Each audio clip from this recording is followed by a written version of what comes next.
Ewan ko ba, ba't nila nailaban dito? Ako nga din!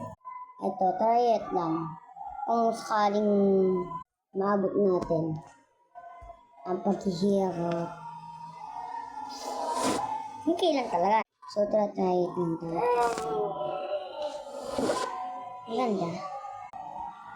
Sabi ko, try nga na! Try nga. Okay na sana eh. Ngayon ka lang dumating kanina. Hindi na nga. Last.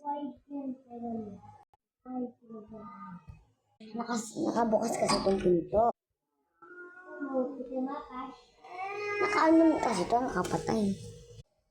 Ba't yun hindi yung ilaw? Teka lang kanya. Dito ka kasi.